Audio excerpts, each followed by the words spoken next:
George Russell just won the first race of the new era. Mercedes won too. Ferrari outsmarted on strategy. And a local hero's heartbreak before the race even started.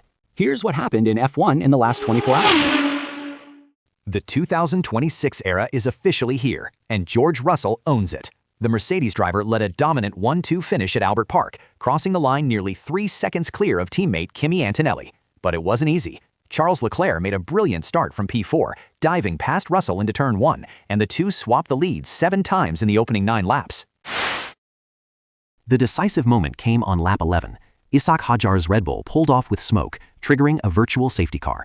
Mercedes pitted both drivers instantly. Ferrari didn't. That one call changed the race. When Leclerc and Hamilton finally pitted, Russell was long gone.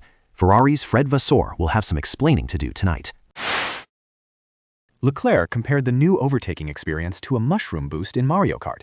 On the radio, he said, and I quote, "This is like a mushroom in Mario Kart." With the active aero and massive energy deployment swings, closing speeds between cars on straights are unlike anything F1 has ever seen. Russell himself said the overtakes were yo-yoing back and forth because of the battery management differences. Before the race even started, heartbreak for the home crowd. Oscar Piastri spun his McLaren on the reconnaissance lap at Turn 4 and slammed into the barriers. The Australian never even made it to the grid. He later explained that the car suddenly had 100 kilowatts more energy than expected, and when he hit the throttle, the car snapped away from him. A devastating start to his title defense as Norris's teammate. Max Verstappen started dead last in 20th after yesterday's qualifying crash, and somehow he carved his way up to 6th. 2 pit stops, pure wheel-to-wheel racing, and that Verstappen intensity we all know. He was voted driver of the day. On the radio, he said, "Yeah, thank you, mate. We just grind way too quick, and the hard tire was definitely worse. We worked really hard for this. You done a really good job. It's just simply frustrating to drive." Lewis Hamilton led race laps in a Ferrari for the first time in his career today. And in just one race, he's already matched his entire 2025 total for laps led. Let that sink in.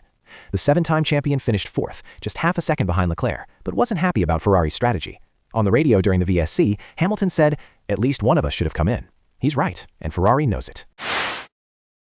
Fernando Alonso retired from the race for the second time this weekend. The Aston Martin Honda nightmare continues. Both cars missed FP1 on Friday. Newey warned they only had 2 batteries left, and today the Honda power unit gave up again. At 45 years old, with Adrian Newey designing his car and still no results to show for it, you have to wonder how much longer Alonso can keep believing. But while Aston Martin suffered, someone caught Adrian Newey sleeping. That someone is Audi. Gabriel Bortolito finished 9th in Audi's first ever Formula One race.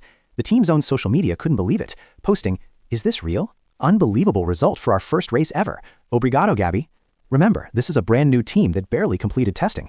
Nico Hülkenberg didn't even make the grid after his car was wheeled back to the pits before the start.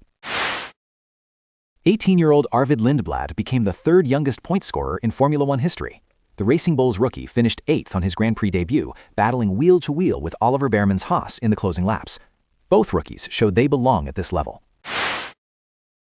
Sergio Perez finished 16th for Cadillac in their first ever Formula One race. Not where they wanted, but completing all 58 laps in the team's debut is an achievement in itself. Teammate Bottas wasn't so lucky, retiring on lap 16 with a mechanical failure. The 11th team on the grid is officially part of Formula One. The Alpine A526 lost almost 60 kilometers per hour on a straight at full throttle. That clip went viral on Reddit, perfectly capturing how the new energy management works in 2026. When the battery runs out mid-straight, the car just bleeds speed.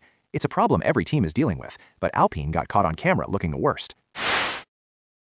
And for the stat lovers, the last engine regulation overhaul was Bahrain 2014. 2 laps after the safety car restart in that race, there was absolute chaos. Sound familiar? The 2026 era delivered the same kind of unpredictability in Melbourne.